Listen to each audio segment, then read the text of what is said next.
Petit Jornal. Inteligência e irreverência em doses diárias.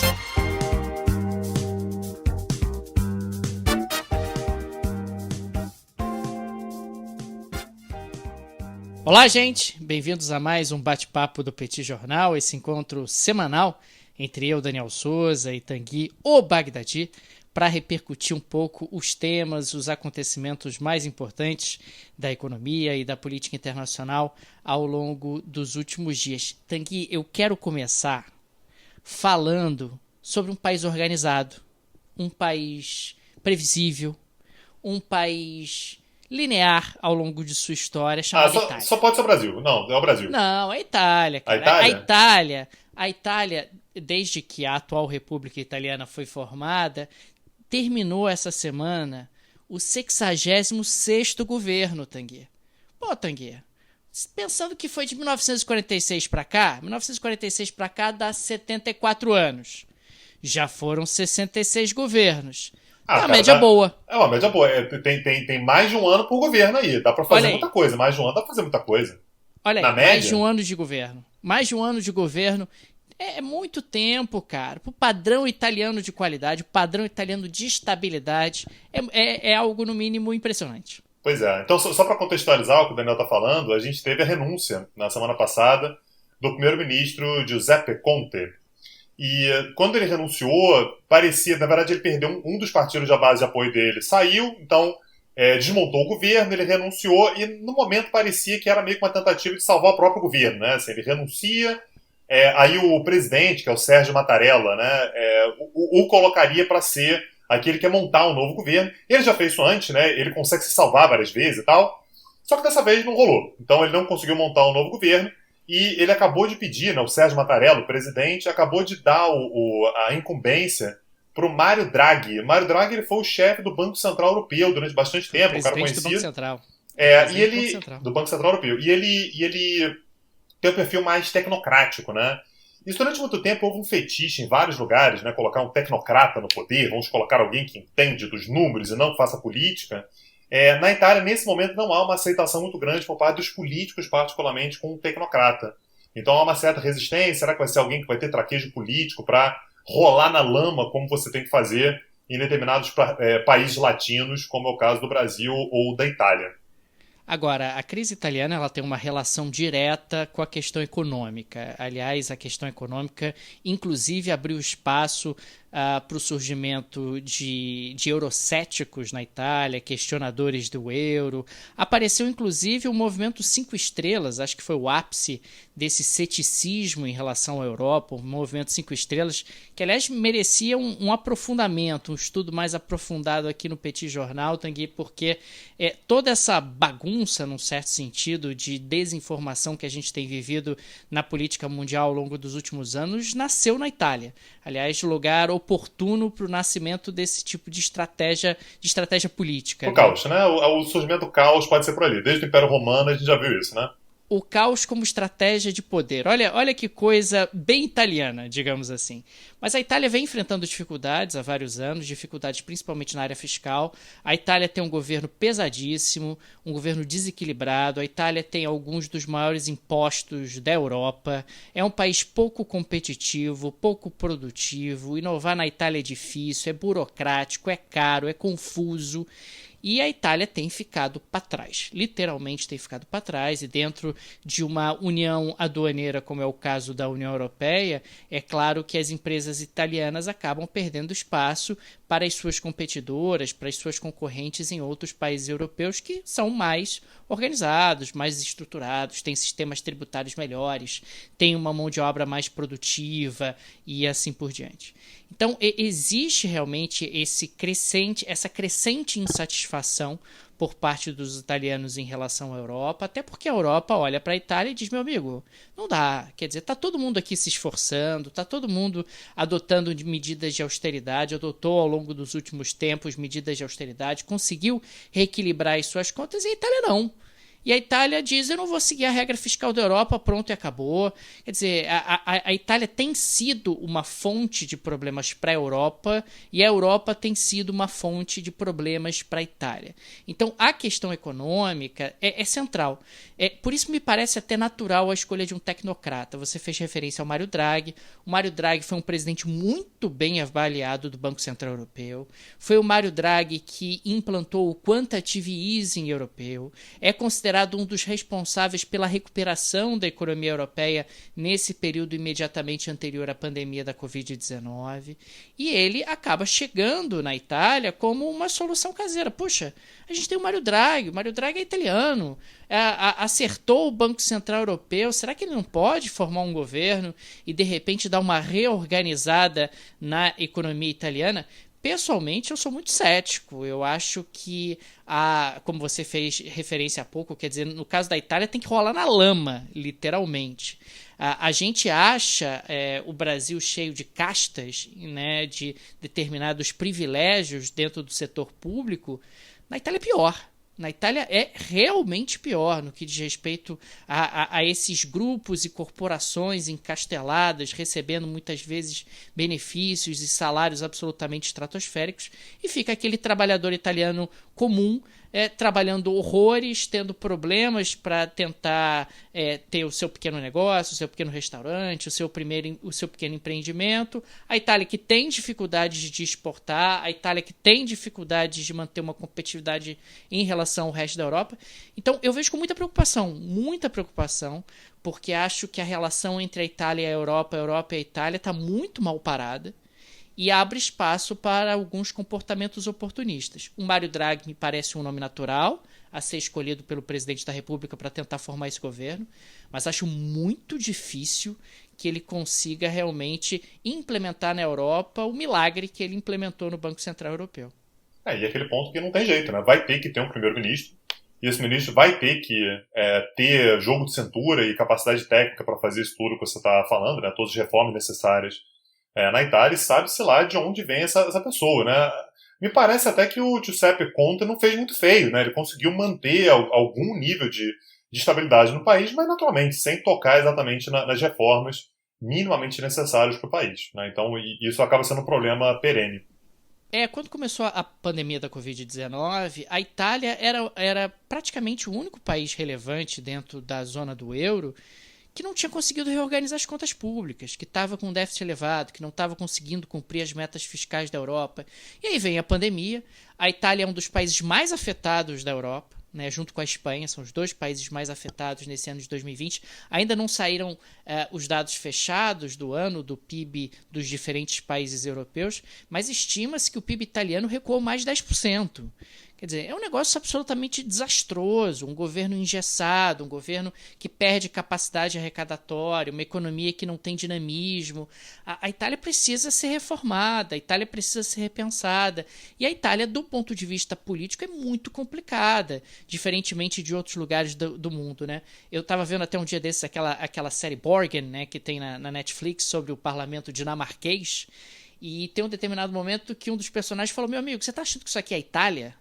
Né? E isso é uma fala de um seriado dinamarquês que mostra a Itália justamente como referência de desorganização e de instabilidade política, inclusive para os europeus. A parte que eu mais gosto nessa série, Daniel, eu me senti meio humilhado assim, quando eu vi, mas é o momento no qual o primeiro-ministro, é o primeiro episódio, né? O primeiro-ministro faz uma compra e usa no desespero lá, usa o cartão corporativo, e as pessoas falam assim, vai ter que renunciar. Eu falei, gente, onde que essas pessoas vivem? Assim, qual o mundo no qual as pessoas vivem? O presidente, o primeiro-ministro tem que renunciar porque usou o cartão corporativo. Você imagina, cara, que coisa esquisita, né? Estranha.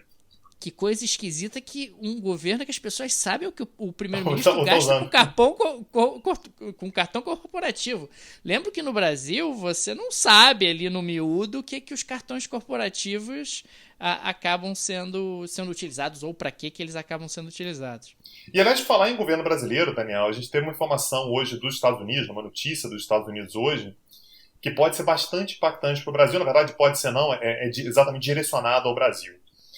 A gente tem a formação de um grupo chamado Climate Principles, que são basicamente 7 ex-negociadores dos Estados Unidos para a temática ambiental, então que pegam governos, na verdade, fizeram parte de governos tanto republicanos quanto democratas, e que negociaram em nome dos Estados Unidos de 1992 até 2015. Então pegaram desde a Rio 92 até o Acordo de Paris.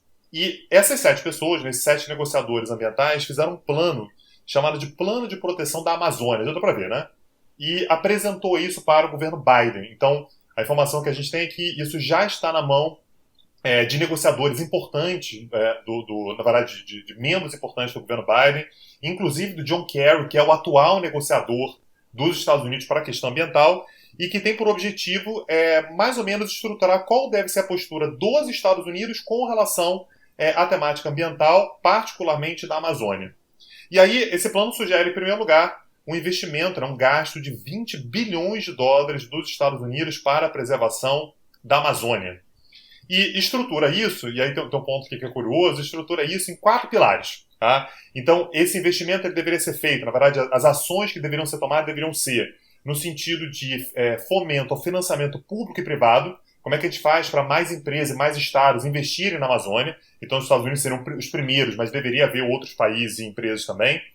O comércio deveria ser sustentável. Diga. É investimento em mineração em terra indígena? Parece que não. Cara? Diz Parece que não, porque que não. Um dos pontos que eles colocaram exatamente são os direitos indígenas. Então, assim, para salvar a Amazônia, os direitos indígenas têm que estar preservados. Então, parece que é algo minimamente razoável. Comércio sustentável, ou seja, todo comércio que passa pela Amazônia tem que ter um elemento de sustentabilidade. Transparência das cadeias de suprimentos. Então, aqui é para saber para onde que está indo o quê. Será que não está tendo contrabando? Será que não está tendo alguma coisa que não seja exatamente como manda o figurino? Mas o quarto ponto me chamou a atenção, que é esse relatório que eles fizeram também fala sobre diplomacia. Ou seja, os Estados Unidos teriam um certo papel de colocar o Brasil num rumo diplomático aceitável para a temática ambiental. Fazer parte de acordos globais. Fazer acordos bilaterais que envolvam a temática ambiental. Na prática, Daniel, o nome disso aqui é pressão. Uma pressão que a gente já sabia que viria. Uma pressão que já começou a ser feita durante a campanha eleitoral. E uma pressão que os Estados Unidos, particularmente o governo do Biden, não está nem um pouco preocupado em fazer, porque é com um cara que basicamente falou tudo o que quis e o que não quis a favor do Trump, contra ele e tal. Então me parece que nesse momento o Biden não está muito preocupado em manter exatamente um clima muito amistoso e vai utilizar, assim como eu já falei em outras colunas aqui sobre o Macron, que vê o Bolsonaro como um excelente oponente, me parece que o Biden também vai eleger o governo brasileiro como um excelente oponente. E esse relatório, que mais uma vez foi formulado e já está com o staff do Biden, demonstra daqui para frente. Vamos acompanhar como é que vai ser isso. Tanguy, excelente oponente, você quer dizer, eu vou bater nesse governo para ganhar popularidade domesticamente, é isso, né? Domesticamente e internacionalmente também, Daniel. Pega muito bem bater no Bolsonaro. Assim, o Bolsonaro é um excelente alvo. Você quer ficar bem com a Europa? Você bate no Bolsonaro. Você quer ficar bem com a China? Você bate no Bolsonaro. Você quer ficar bem com qualquer um? Bater no Bolsonaro é uma excelente ideia. Então, se colocar nessa posição é bastante perigoso. Agora, se fosse no meu turno, eu pegava esse projeto aí, ligava pro Biden e falava, Biden, quanto dinheiro você vai botar aqui? Aí ele vai dizer, pô, X. Eu vou falar, bota X mais 2. Pô, X mais 2 não dá, vai ter que ser X. Não tem problema, então é X e onde é que eu assino? Pois é, a questão é que não tá no seu turno, né, Daniel?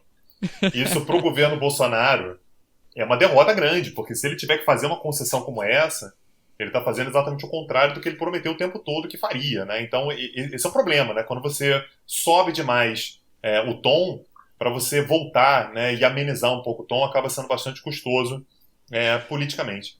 Agora, é interessante que essa semana a gente teve as eleições na Câmara dos Deputados e no Senado. Eu fiz até uma coluna sobre isso e as implicações econômicas, mas eu queria fazer até um pequeno adendo, pegando esse gancho que você colocou. Uma das demandas do Centrão, Tanguy, é recriar o Ministério da Indústria e Comércio, Desenvolvimento, Indústria e Comércio Exterior, que hoje é o MIDIC, que hoje está dentro da pasta do Paulo Guedes, do Ministério da Economia. E o que o Centrão está sugerindo é que a China vá para o MIDIC. Tipo, Bolsonaro, tudo bem, você quer ficar aí brincando aí de relações exteriores, vamos fazer o seguinte, a China dá para o MIDIC cuidar, inclusive eles estão querendo colocar como ministro, eventualmente, se esse projeto for adiante, o deputado que é responsável pela Frente Parlamentar Brasil-China. Como quem diz assim, amigo, olha só, não me diga que a gente vai botar alguém para falar com a China. Vamos botar um adulto. Já que vamos botar um adulto para falar com a China e aí tira do MRE, o que seria um negócio assim, inacreditável, né? O principal parceiro comercial do Brasil vai sair do Ministério das Relações Exteriores. Isso é inacreditável. A segunda maior potência do mundo nesse momento. E a gente acaba tendo um contorno como esse para tentar ter um mínimo de racionalidade, uma vez que você queimou pontes com os chineses ao longo dos últimos meses.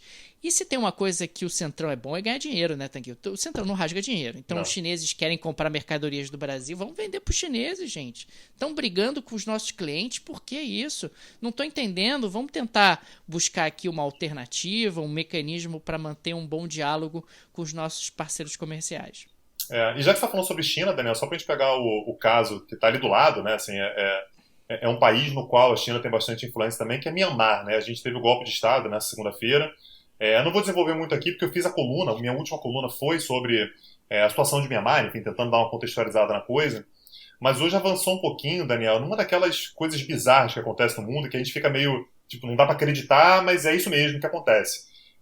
Finalmente, a primeira-ministra, na verdade, ela não é primeira-ministra, ela não tem o cargo de primeira-ministra, ela é conselheira de Estado, na prática, ela é a chefe de governo de Myanmar, que é a Aung San Suu Kyi, e ela foi detida durante o golpe, né, na segunda-feira, e hoje a polícia finalmente apresentou uma queixa contra ela. Tipo, foi detida por quê? Né? E a polícia apresentou uma queixa contra ela. E a queixa é gravíssima, Daniel, um negócio que pega muito pesado para ela, que é o fato de que ela comprou e estava utilizando 6 walkie-talkies. Cara, eu não sei como é que alguém pode comandar um país utilizando 6 walkie-talkies, eu não sei se você concorda comigo, e essa foi finalmente a acusação formal contra ela, o fato de que ela estava utilizando 6 walkie-talkies, e ela vai ficar detida para investigação até pelo menos o dia 15 de fevereiro, para saber que negócio é esse de usar walkie-talkie, que é um negócio que a gente sabe que desestabiliza profundamente o país. Tem que os walkie-talkies tinham pilha. Não dá para saber. Isso foi colocado. A investigação é que vai dizer. Vai apontar isso. Vai apontar. O raio de alcance dos walkie-talkies, qual era? Não sei, a investigação, por isso que tem que investigar. Ela vai ficar presa até... Eu tô achando até rápido, Daniel, porque hoje é dia 3. Até o dia 15, são 12 dias para conseguir fazer essa investigação e ver se realmente o walkie-talkie não era um risco grande demais. E aí o que é curioso, Daniel, o pessoal tava ressaltando isso no Twitter, é que assim, essa mulher está envolvida, ela foi vista durante muito tempo como a salvadora da pátria, que lutou contra a ditadura, a favor da democracia e tal. Quando ela se tornou, de fato, a chefe de governo, ela é acusada de genocídio, né, contra a população Rohingya. E aí o golpe é baseado não no eventual genocídio, né, mas na utilização de walkie-talkie, mas por motivos óbvios, né? Quem fez o genocídio em nome do governo dela foram exatamente os militares que deram golpe nela. Então, para eles, o walkie-talkie certamente é mais sério do que o genocídio contra a população muçulmana do país. Tanguy, e uma pergunta, você viu o maravilhoso vídeo da professora de aeróbica que estava fazendo uma live? A Nana Gouveia do Myanmar. Ela tava fazendo uma live com toda a sua aula de aeróbica e passa o comboio dos militares atrás e ela transmite sem querer o golpe ao vivo. O golpe ao vivo. A melhor imagem, né? É mais central, de frente pro parlamento. E tá lá mostrando como que o golpe aconteceu. Sensacional, cara. Coisas que só o século XXI faz por você. Não tem uma imagem dessa de outros golpes na história da humanidade. Realmente maravilhoso. Daniel, eu fiquei sabendo que o Banco Central Brasileiro está querendo copiar a República Bolivariana da Bolívia. Da Bolívia não, da Venezuela. Que criou lá o Petros, né? Enfim, que você mandou investir, que eu investi, tô lá firme e forte. É verdade, Daniel? Você confirma essa informação? Veja bem, Tanguy. Se tem uma coisa que minimamente funciona no Brasil hoje é o Banco Central. O Banco Central está tendo realmente um bom desempenho, criou o Pix recentemente, que é um sucesso. Maravilhoso, né? Funciona super bem, uma inovação muito bacana. Tem trabalhado, inclusive, para a entrada de bancos digitais, para o aumento da concorrência. Acho que todo mundo tem percebido, né, essa entrada dos bancos digitais com custos menores, ampliando a concorrência. E essa semana, o Banco Central Brasileiro anunciou que está iniciando estudos para uma criptomoeda do governo brasileiro. E o Banco Central disse, com todas as letras, que essa criptomoeda ela não substituiria o real, seria uma nova forma do real se expressar. né? Ou seja, você teria aí o real na sua versão Bitcoin, na sua versão criptomoeda. Achei um pouco estranho. Porra, O de Banco se Central expressar, não Daniel, o que que é... é. Ah, isso aqui é o quê? Quem foi que fez isso? Foi um grupo de design que se reuniu e definiu? Foi isso? Pois é, porque o que acabou acontecendo na prática é que a primeira pergunta é: isso vai ser uma moeda paralela ao real? O Banco Central disse não. É o real. É uma outra forma dele se expressar. Quem dá essa resposta na prática está querendo dizer o seguinte: eu ainda não sei muito bem.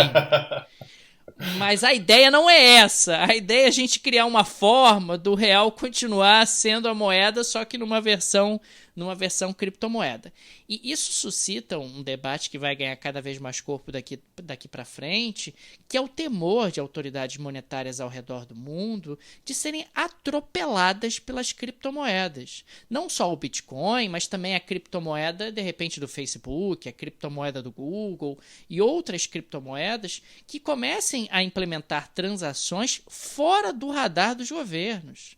Fora do radar dos governos, sem qualquer tipo de capacidade de tributação, de monitoramento e assim por diante. E esse é um problema sério, e é um problema que tem sido debatido, inclusive, no âmbito internacional, no âmbito dos organismos multilaterais. Como é que a gente faz isso? Porque as criptomoedas estão aí, as criptomoedas elas vão crescer, vão cair cada vez mais no gosto das pessoas, e se num determinado momento elas começarem a ser utilizadas como meio de troca em escala global, a coisa começa a ficar complicada. Imagina, eu compro uma mercadoria do Tanguy e ele me paga em criptomoeda. O governo não vai saber. Não vai saber o que aconteceu. E a gente está falando aqui de uma mercadoria, mas poderia ser um crime. Poderia ser uma atividade criminosa das mais Poderia diferentes... ser financiamento de terrorismo. Poderia ser drogas. Poderia ser financiamento de terrorismo, claro. Poderia ser financiamento realmente das mais diferentes atividades criminosas. E eu estou dando o exemplo do Tanguy, mas pode ser alguém na Coreia do Norte, pode ser alguém no Irã, pode ser alguém nos Estados Unidos, pode ser alguém do outro lado do planeta. Então, esse é um debate que vai ganhar cada vez mais corpo, e me parece que o posicionamento do Banco Central brasileiro é mais ou menos o seguinte: a gente tem que falar sobre isso. A gente tem que estudar alguma forma nossa. Se o negócio começar a sair do controle, a gente tem que ter um Bitcoin nosso para oferecer para as pessoas, algum tipo de facilidade nesse sentido. É mais nessa linha. Me parece que a gente está sendo empurrado pela realidade. Chega um determinado momento que a realidade começa a se impor. E tem mais um elemento aí também, né, Daniel, que os principais organismos têm trazido como risco também, né? O G20 já falou sobre isso, o FMI já falou sobre isso. O fato de que, a partir do momento em que muita gente começa a usar as criptomoedas, elas começam a ser mais importantes para a economia, na vida das pessoas, nas empresas e tal. E são moedas que costumam ter uma volatilidade muito grande. Eu não sei como as pessoas têm coração para acompanhar a volatilidade de um Bitcoin da vida. Assim, o crescimento e a queda é um negócio muito brutal, é muito rápido. Tenta imaginar o que isso pode fazer com a economia se muita gente começar de fato a ter as suas reservas ou os seus investimentos em bitcoins, ou então, por exemplo, embutir em serviço do banco. Né? Você pega o Itaú, por exemplo, ele faz uma cesta de ativos, e um deles é o Bitcoin. O nível de oscilação que você pode ter pode ser brutal, isso pode ser muito destrutivo. A gente viu na semana passada a gente falou sobre o caso do GameStop, né? O que faz com a economia quando você tem um crescimento, uma queda muito grande de um determinado ativo. A gente está falando sobre uma empresa. Tenta imaginar o que acontece se você falar sobre uma moeda, ou uma modalidade de moeda que se espalha pelo mundo inteiro. Agora, também existe a possibilidade de, na medida em que muita gente adere ao Bitcoin, muita gente usa o Bitcoin, a oscilação cai. Começa a estabilizar. Essa é uma possibilidade também, cada vez mais concreta. A gente falou do GameStop justamente porque são poucas ações. Né? Enquanto você ainda tem poucos bitcoins relativamente em circulação no mundo, a oscilação fica muito grande. Mas se muita gente começa a usar, se o mercado aumenta muito, se o processo de mineração de bitcoins se expande, aí pode ser que dê uma reduzida na oscilada, e aí é um risco real para os governos. Imagina, desde que o mundo é mundo, os governos se reconhecem no padrão monetário. Né, no controle do padrão monetário, seja o Império Romano, sejam os fenícios, você tem sempre o padrão monetário como um elemento de poder. Quer dizer, o governo perde muito poder se ele perder controle, mesmo que parcialmente, sobre o sistema monetário que está nas mãos das pessoas. Beleza. Daniel, eu queria trazer um caso que está acontecendo na Turquia, até porque quando estourou na Turquia lá em 2013, talvez você se lembre, né, no caso do Gezi Park, né, que as pessoas ocuparam uma praça, né, um parque que o Erdogan queria construir um shopping ali, aliás, de forma muito, né, oportuna, com motivos otomanos, né, simbolizando bem o motivo do governo dele. Mais ou menos ao mesmo tempo chegou no Brasil, né, aquelas marchas de junho de 2013, foram mais ou menos concomitantes. Mais ou menos não, foram exatamente concomitantes. E a gente não tem visto muito, não tem falado muito sobre isso na imprensa, na mídia, enfim, e a gente mesmo não citou aqui no Petit Jornal, mas já tem cerca de um mês que há manifestações diárias de estudantes e professores na Turquia. Isso acontece porque o Erdogan ele nomeou um reitor para a Universidade de Istambul, a Universidade de Bogazici, espero ter falado certo, e que é um reitor que claramente foi indicado de forma política, ele não tem nenhuma relação com a universidade, ele não foi eleito pelo corpo de pessoas, né, de professores ou de alunos da universidade, e há toda uma campanha, portanto, para ele renunciar, né, para esse reitor indicado pelo Erdogan renunciar. E hoje o Erdogan ele subiu um pouco mais o tom e disse que essas manifestações são todas fomentadas por terroristas.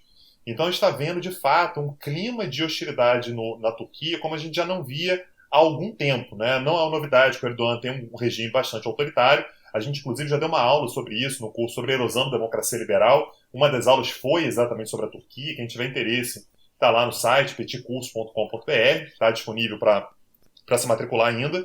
E um dos pontos importantes dessa confrontação entre parte da sociedade civil e o Erdogan é exatamente a questão LGBT. As pessoas têm postado imagens com alusões a movimentos LGBT, com símbolos LGBT, para incomodar profundamente o governo, e o Erdogan ele foi hoje para a imprensa para dizer que não existe LGBT. LGBT é uma invenção, a Turquia continua sendo um Estado espiritual e nacionalista, e que as coisas vão seguir no futuro como sempre foram. Então, a gente está realmente num ponto de quebra na Turquia. Mais uma vez, não é exatamente uma novidade, a gente já teve movimentos importantes, como aquela tentativa de golpe que o Erdogan aproveitou para varrer, de fato, o país. Então, é mais um ponto de atenção para um país tão importante para o Oriente Médio, para o Mediterrâneo, para a própria Europa, é um membro da OTAN, com grandes rivalidades na região, vem ampliando a sua influência bastante também. Então, é muito importante ficar de olho nos movimentos da Turquia nesse momento. E é interessante que o Erdogan, que se identifica tanto com o Putin, né? O Putin também tem uma postura muito agressiva em relação aos movimentos LGBT, né? Então você acaba tendo aí alguma similaridade, essa ideia de enxergar esses movimentos como sendo oposição, ou como sendo um elemento um elemento desestabilizador, né, localmente. São dois governantes profundamente conservadores nos seus valores, né? Tem gente que às vezes se mostra conservador, mas não é tanto assim. Eles parecem desde o princípio muito conservadores. A última eleição na Rússia, por exemplo, é impressionante, né? Assim, a carga de mensagem homofóbica, né, foi realmente muito grande e em parte foi o que garantiu muito voto para ele. Agora, na Turquia, já há, pelo menos nas grandes cidades, uma aceitação muito pequena a esse discurso do Erdogan. Então, a resistência ao Erdogan ela vem principalmente das grandes cidades, sobretudo Istambul, né? Essa manifestação ela vem principalmente de Istambul, né? Não é a capital, mas é a cidade mais importante, então é de lá que vem a principal resistência ao Erdogan. Só para a gente finalizar, Daniel, eu queria que você falasse sobre compras governamentais no Brasil, né? Parece que teve um contato aí entre o Brasil e a OMC. Eu queria que você falasse um pouquinho sobre isso para a gente finalizar.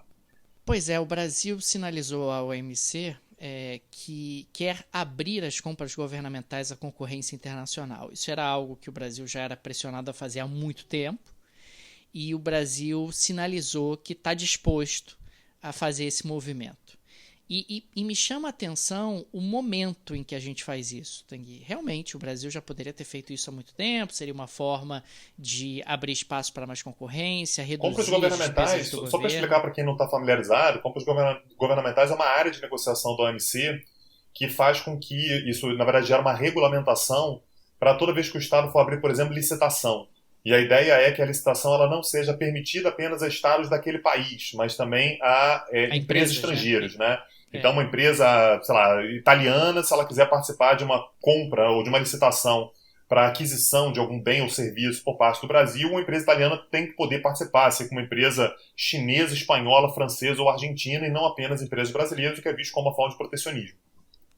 E essa ideia ganhou muita força no Brasil depois da Lava Jato, que ficou caracterizado que você tinha ali um cartel de empresas e aquele grupo de empresas se revezava ganhando as licitações e onerando os cofres públicos. Na medida em que você abrisse a concorrência para empresas estrangeiras, a tendência é que com mais concorrência o governo poderia obter contratos melhores e pagar menos. E tem também é uma via de mão dupla, né? As empresas brasileiras também passariam a ter espaço para concorrer nas licitações em outros países. Mas o timing que me chama a atenção, porque a gente está falando de um momento de pandemia, um momento onde os governos têm adotado uma estratégia bastante protecionista e uma estratégia até de fechamento. Então, me parece que o Brasil está meio fora do tom. É isso que eu quero colocar.